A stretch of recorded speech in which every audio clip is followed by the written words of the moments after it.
Regardez l'agneau qui marche, aujourd'hui, demain et le jour suivant. Tant de chrétiens se sont arrêtés au premier jour.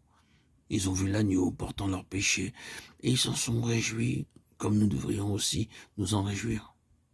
Nous sommes arrêtés à cette vision. Nous gardons toujours les yeux fixés sur le premier jour, oubliant qu'aujourd'hui, demain et après-demain, ainsi que tous les jours que Dieu fait, nous devons constamment regarder l'agneau pour des choses tout à fait pratiques. Il faudra à maintes reprises que vous et moi nous disparaissions de la scène, les circonstances devenant trop difficiles à supporter, et que nous replacions un court instant devant le Seigneur pour remporter la victoire dans ce combat qui fait rage dans nos âmes au sujet de nos réactions et de nos attitudes provocatrices.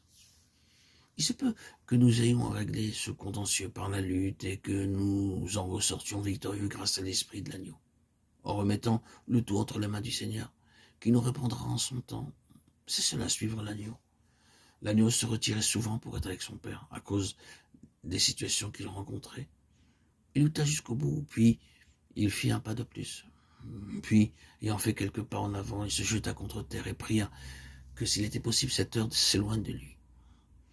Il disait: Abba, Père, toutes choses te sont possibles, éloigne de moi cette coupe. Toutefois, non pas ce que je veux, mais ce que tu veux. Marc 14, 35-36. Le prix à payer était élevé. Il lutta jusqu'au bout et en ressortit serein d'une sérénité étonnante, fruit de cette lutte secrète qu'il avait eue dans son âme.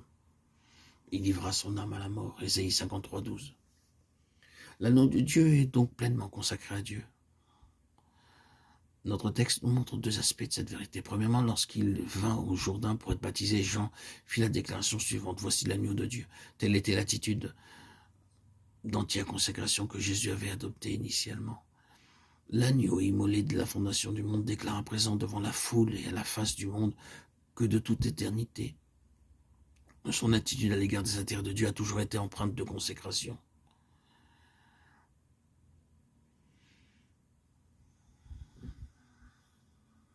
Je suis venu pour faire ta volonté. Je ne suis pas venu pour remettre en question ou pour contester cette volonté. Je ne suis pas venu non plus pour l'admirer. Je suis venu pour l'accomplir en tout point, totalement de A à Z. L'épisode du Jourdain ne fait ressortir que la proclamation du Fils. Il ne s'agissait pas d'accepter la volonté de Dieu.